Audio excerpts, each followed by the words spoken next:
Namaskar and welcome to this exciting new episode of Sathology Debunking Mythology. And we have a very, very special guest today who you have seen him many, many times, and he has enlightened us on many different topics. And thank you for the large live audience also today. Thank you. So today Thank we you. are going to discuss about, he gave many topics recently, many talks he gave. One of them was social justice, and it was a big is still a big topic in the United States because this month we are celebrating the Black History Month, and social justice is one of the key themes over there. So without delay, so let us welcome the Vice Chancellor of Bilaspur University, Shri Professor ADN Bajpai.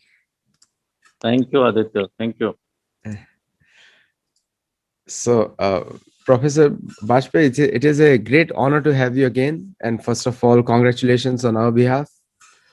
Okay, thank you, Aditya. Thank you very much. So one of the things that we have is the social justice has emerged as a big theme in the U.S. domestic issues also, Yeah, and yeah. and the reason has been the significant, I would say, neglect of the racial uh, uh, racial makeup of the United States, and somehow over the because of the history, the way the history is somehow the blacks and the Latinos and the other communities, especially the not white communities, have felt the social inequality in many ways, and it is systemic in nature, very systemic. So I know. what is the social justice as you define No, it? Aditya, you see, as you said, that social justice, it is just opposite to individual justice. Correct. Individual justice. They want to see individual,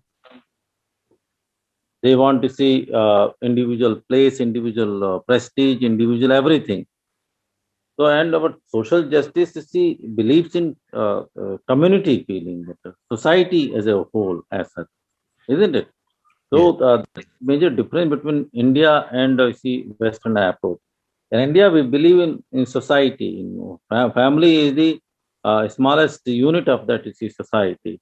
Family, society, community, province, nation, as such. So we just when we talk about the races, some individual races are some white and blacks. They are fighting with each other. They are not going for any see policy shift so far as redressing this see, racial discrimination. Had there been any policy shift in the White House itself in favor of the blacks, I think things could have been you see better now.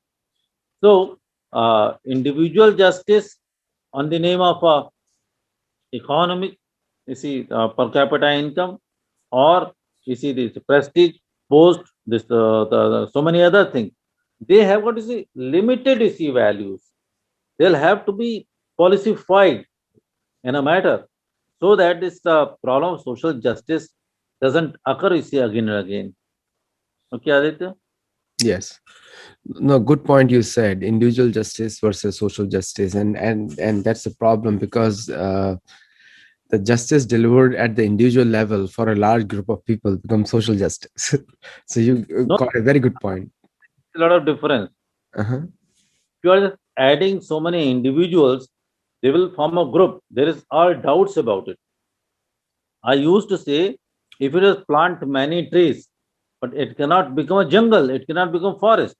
Forest is forest, and plantation of see many trees, maybe a garden, maybe orchard, isn't it? Yes. So if you are providing see individual justice to many millions, many trillions, it does not become that it will ensure social justice. Mm.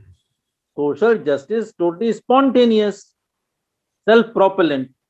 It comes from the philosophy. It comes from the spirituality of the individual. It comes from the emotions. It comes with the interactions amongst the people. Then only social justice can be formed, isn't it? So the basic difference of concept, rather than in illusion, we say micro and macro. They say lateral summation of micro will become macro. I say macro is macro and micro is micro. Okay, Aditya? Now, one of the hallmarks of a Vedic Arthashastra or the Vedic Varnashram system is social justice. That's one of the hallmarks, where every single Varna and every single category of people are taken care personally by the ruling class. So, do you think that from that point of view, do you think the social justice philosophy of the West does it hold any merit for students or people generally who are concerned about it? No, actually, see, that is concerned, but it has got a limited, you see, utility. I never say in any of the lecture, I never denied, you see, utility of any particular approach, whether Western approach or our own approach. The Western approach has a very limited utility. Limited means that is just confined with some time, some space, some, you see, matter, some people. So just to transform from limited utility to unlimited utility, infinite utility, will have to infuse element of emotions, sensitivity, and spirituality. Then only it will be all pervading. Here lies the difference of the approaches. Aditya? One of the talks that you recently gave, and I heard it, I joined your meet over there, and you explained Yeah, about the missing aspects of social justice. Uh, yeah, yeah, and you took it mostly from the uh, yeah, Indian perspective. yeah, But yeah, if yeah. you look at the global perspective, and you especially, I would like you to comment on the American social justice. You are very well aware of that. So, Sure. where do you think is the difference in approaches between the two? Actually, the American approach is not the isolation approach. It is approach total Western approach in which they believe in the superiority of man over nature, isn't it? Whereas in philosophy, man and nature both go together, hand to hand. We say Sarve Bhavantu Sukhna, Sarve Santu Niramaya. You see, we see gods in animals, in rivers, in plants, in mountains, in rivers, and whatnot. So, the completeness of man with the nature is the real crux of establishing social justice. Whereas Western approach believes that man is superior and man is born to exploit the nature to get the best of nature for their own benefits. So nature is something else and they are something, you see, else. And similarly, they believe in individual, unique, you see, identity. They say one man is different from the other is different from the other. Men are different from women. The weaker is different from, you see, the stronger. The persons having, you see, more purchasing power are different from the low purchasing power, and they have got, you see, inbuilt right, inborn right as such.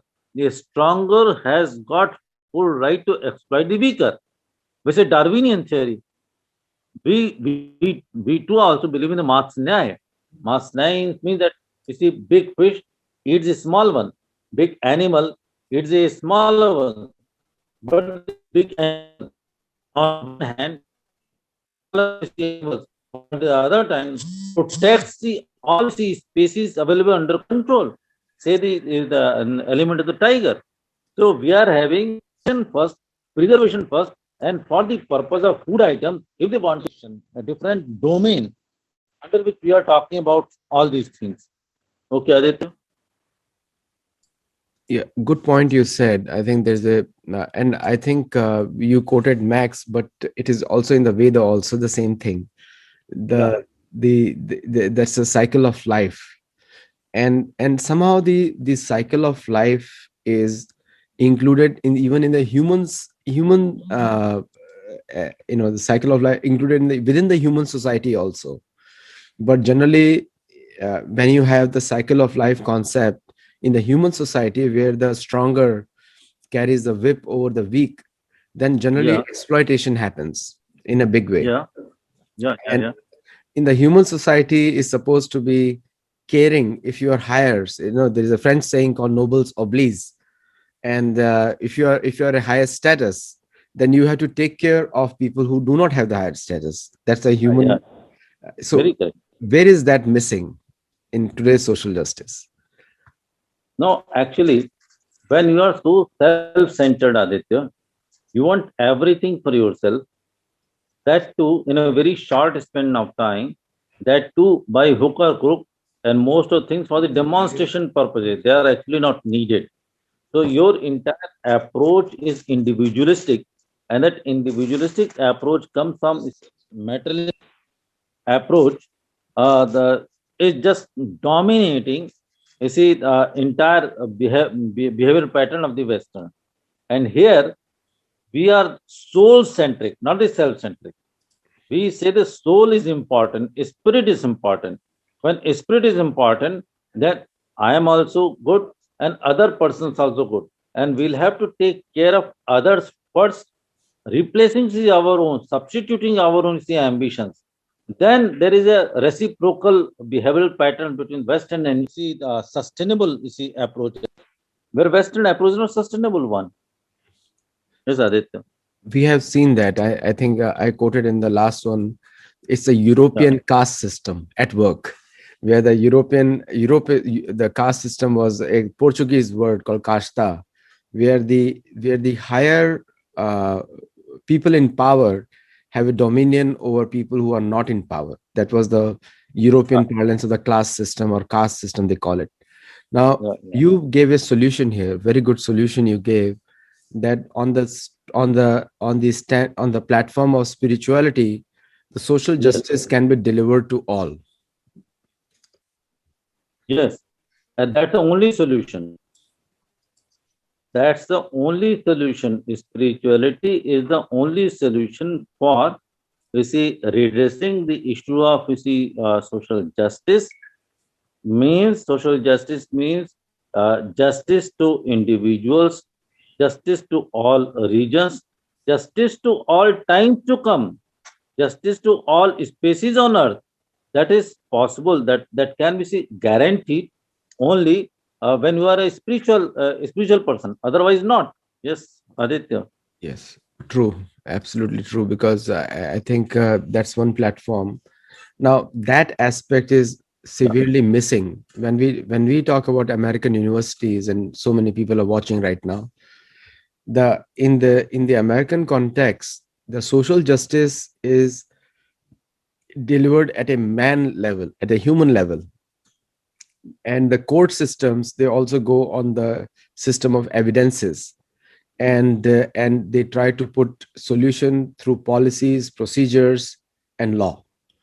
But again, because the people who are implementing those, they don't have the proper empathy, or I'll call it spiritual empathy, for another human being, because they were told in their dogmas that the blacks have no soul, or browns are inferior to us, and all these things were told, and it is indoctrinated every day in their churches, every day. Even today Native Americans are considered less than animals today. And the blacks, there is a separate black church.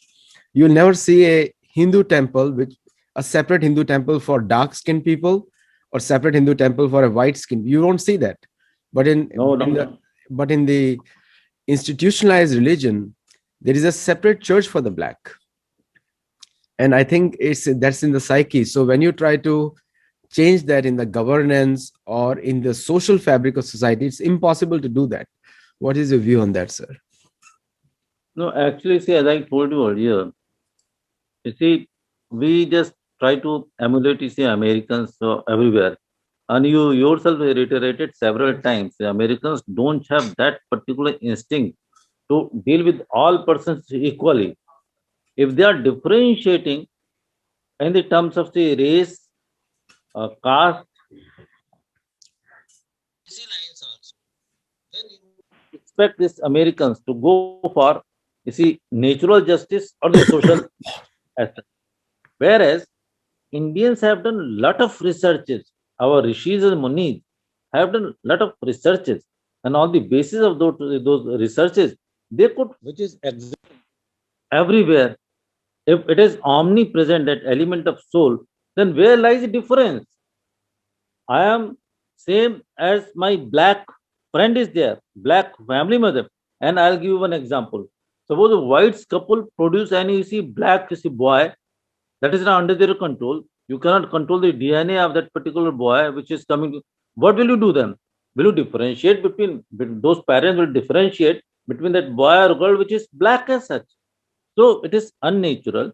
And I think, in my opinion, this Americans should you see, revise their entire, you see, philosophy, revise their entire, you see, policy, revise their strategy, and take some, you see, clues, some lessons from India or Vedic Rishi, so that they can also be better human beings.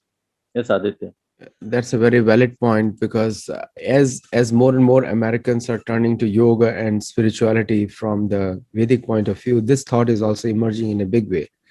But see, the problem is in the is in their the way they're inculcated these things from the childhood, and mostly coming from dogmatic faiths where there's no proof given, but just said that these are inferior. They have to be, unless they're redeemed by the power of the their prophet or messengers, there cannot be there is no hope.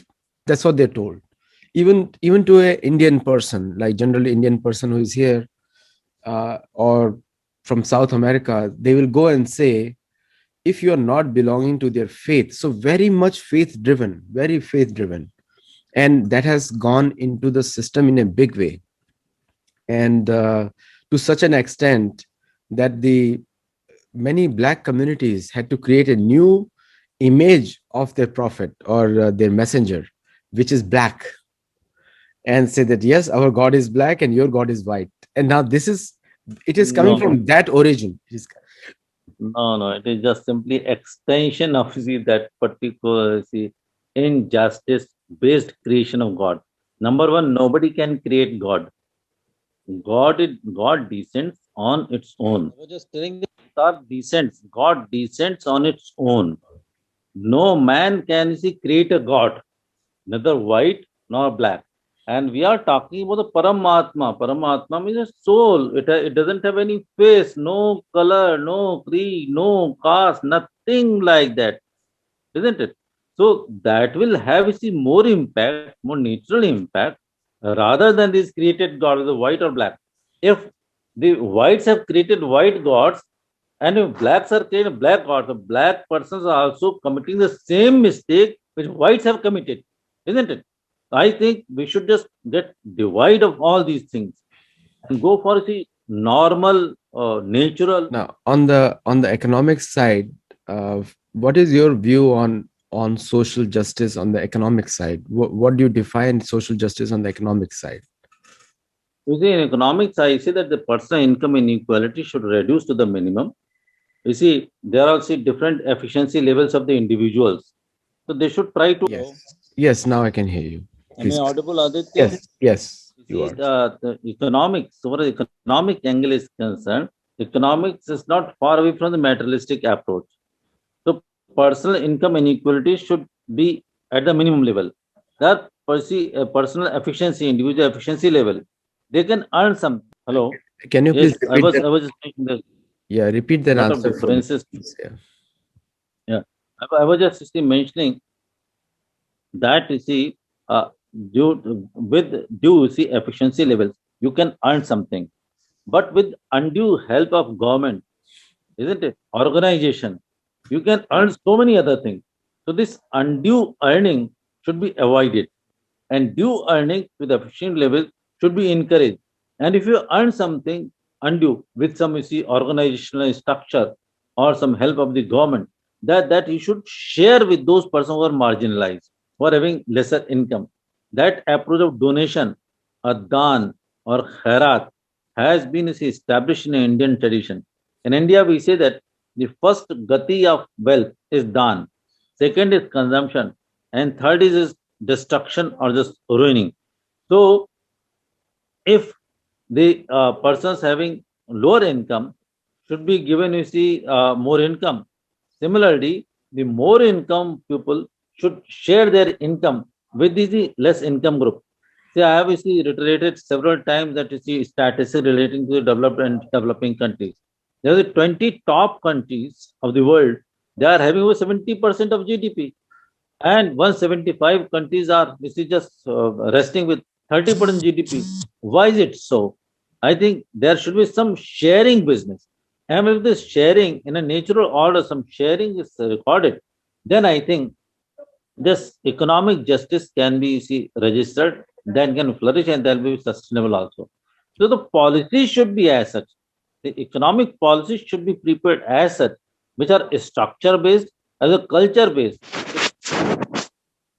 So, but nowadays what is happening? These economic policies are not being properly formulated. And our economic injustice does not confine only to individuals, are also part of that economic inequalities.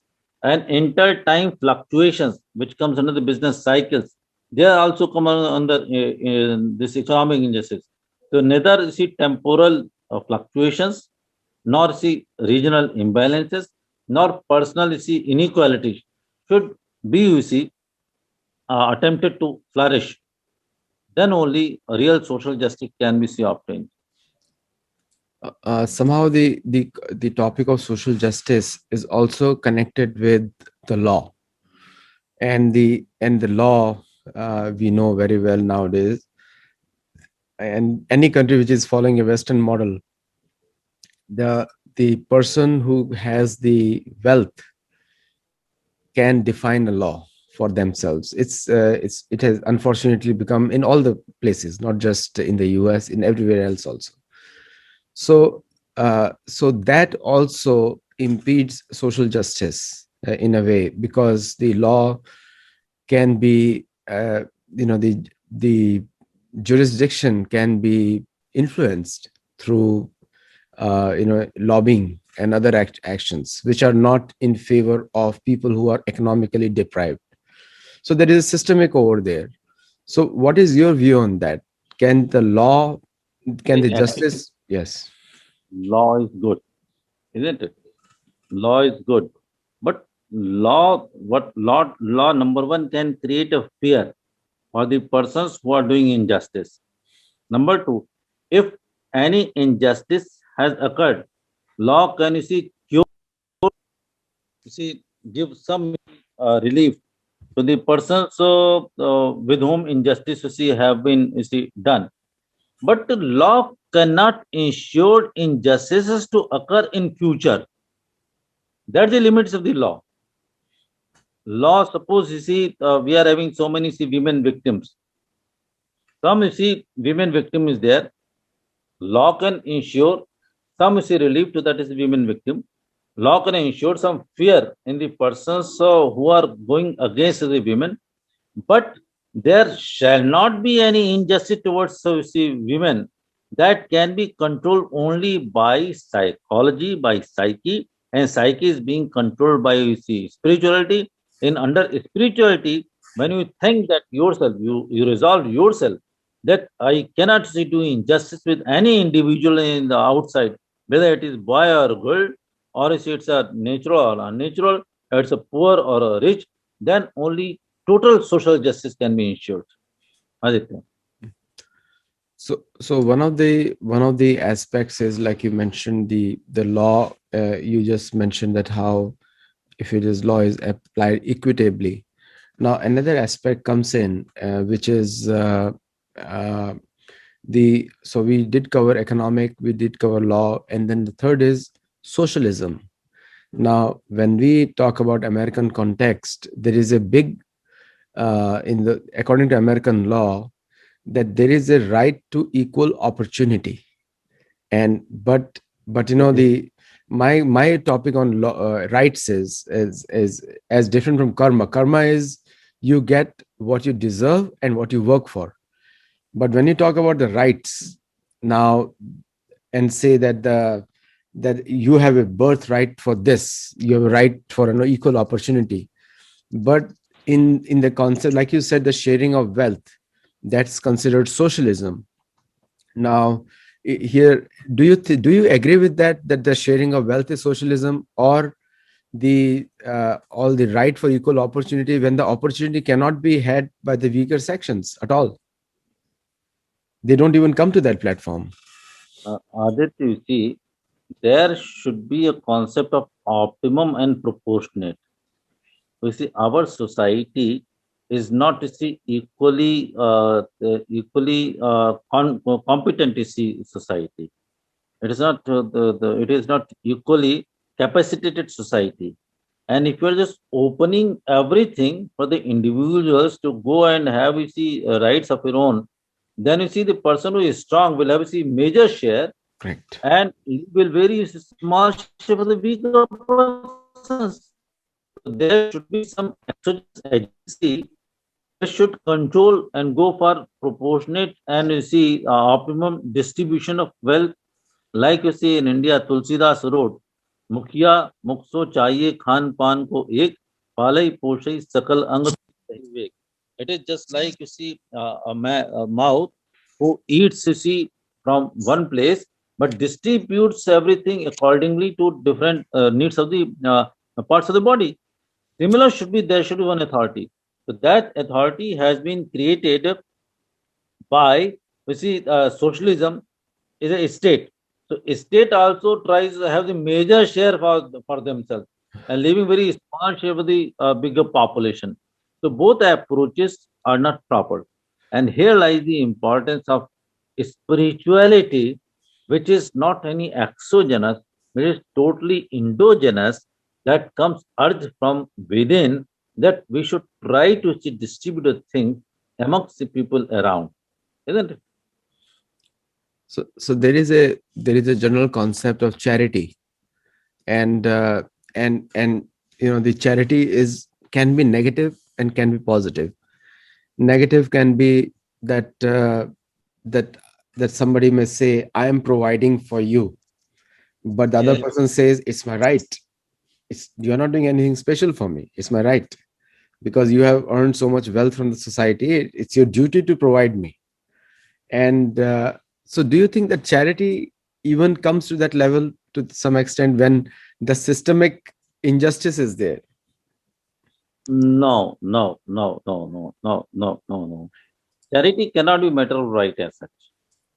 So see, here we are in India, we are having CSR, corporate social responsibility as such. 2% of total wealth should be shared, isn't it? But what are they doing with that? You see, 42% of their income as such. So charity cannot be taken a matter of right.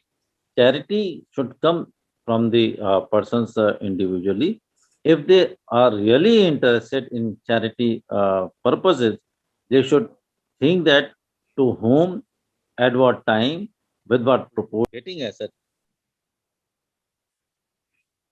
to be added with the charity. It can perform the real charity. And with charity, one thing is added, that you should not expect anything in return of charity. If that is there, well and good. Yeah. Okay, Aditya. Yeah, unfortunately, no charity is done nowadays with not expecting in return. And everyone like does charity to show and to raise more money. That's the whole fundamentals behind charity today. The last but not the least, social justice in armed forces.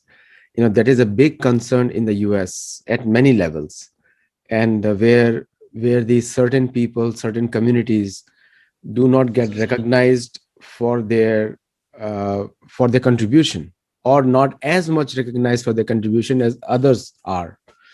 So what is your view on that? No, actually, it's a very sensitive issue you have raised as such. I think defense is the most important sector of any society as such, isn't it? And so far as Indian defense services are concerned, I find there is complete social justice ensured and assured to them.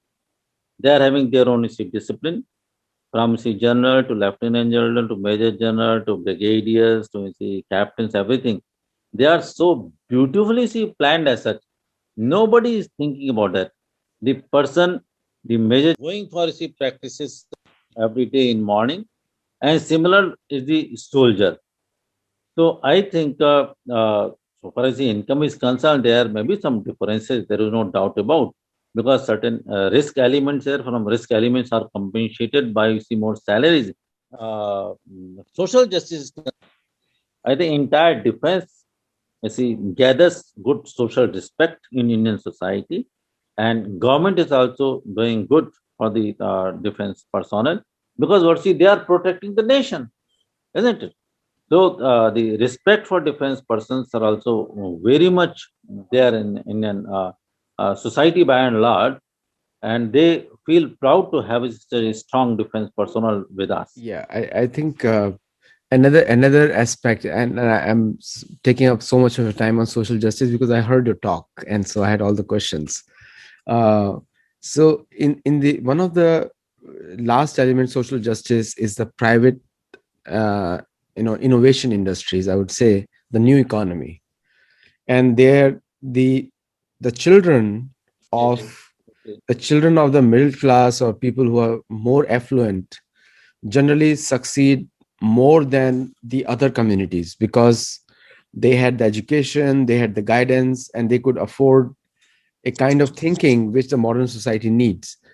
But the lower sections of society, economically, I'm saying, they cannot come to that level. And very rare cases, and it is due to the individual more than anyone else. But there is no systemic pattern where those talents should be promoted. It's not there. But generally it is the middle class or the upper middle class, and I'm purely talking from the American context, they get the chance to be part of the new age economy based innovation industries. So do you think the social justice from the spiritual point of view can help even those sections of society? Actually, Aditya, that vulnerable section of the society, these are the private innovations, entrepreneurial, see, based, see, so many schema. Uh, this for the sake of good for this marginal section of society. But virtually they are not doing good as such. Because in the name of good, it will appear that they are providing some basic items, some basic education, some basic health facilities. But in the name of education, health facility, they are earning a lot because there is business motive attached with all these things like that. I mean to say that things should come from their own. In India, we are having as a big tribal society. They are very educated persons. They are knowledgeable persons. They know about medicinal plants. They are having their own languages. They have their own skills. Why don't you optimize? Why don't you make a plan on the basis of skills they possess? Something is wrong. Okay, okay, Aditya. Yes. I missed out your last point. Can you repeat what you said? There was a connection issue, please. I was saying that things should be self-motivated, isn't it? If any particular section is having sufficient resources and sufficient skill with them, those skill should be make the things of their own instead of depending upon one particular sector and doing good for the other. That's why that is the crux of the spirituality. Uh, Okay. yes. I think, thank you for your good points on this, how one aspect can be focused. And unfortunately, that is the most ignored aspect in today's social justice system. Yes, yes. And we all talk about IQ, we talk about EQ, but we miss out SQ. And also, Yeah. we are even talking about AQ also, artificial intelligence quotient, AIQ. But Yes. without common sense intelligence, you cannot have artificial intelligence. So you made a point very, very well, Professor, and So, and Aditya, thank you. thank you for coming on the show today, and thank you for all the viewers for watching today. Thank you. Thanks my side to all the viewers of America, isn't it? I'm really indebted to them. Also, thank you, Aditya, for joining me in today's session. Yeah. So if you have any questions, you can do write on the comment section on the YouTube video. We'll edit the video and send it out so that there was some. So just check it, comment it over there, and let us know your feedback. And there is a playlist on Sathology channel called ADN Bajpai. So you can play all the previous lectures of Professor ADN Bajpai, and Thank you. is the Vice Chancellor of Bilaspur University. Again, congratulations. and Thank you very much. and he's a very well-known professor on economics. So please do shoot your questions over there and let us know your feedback. Namaskar. Thank you.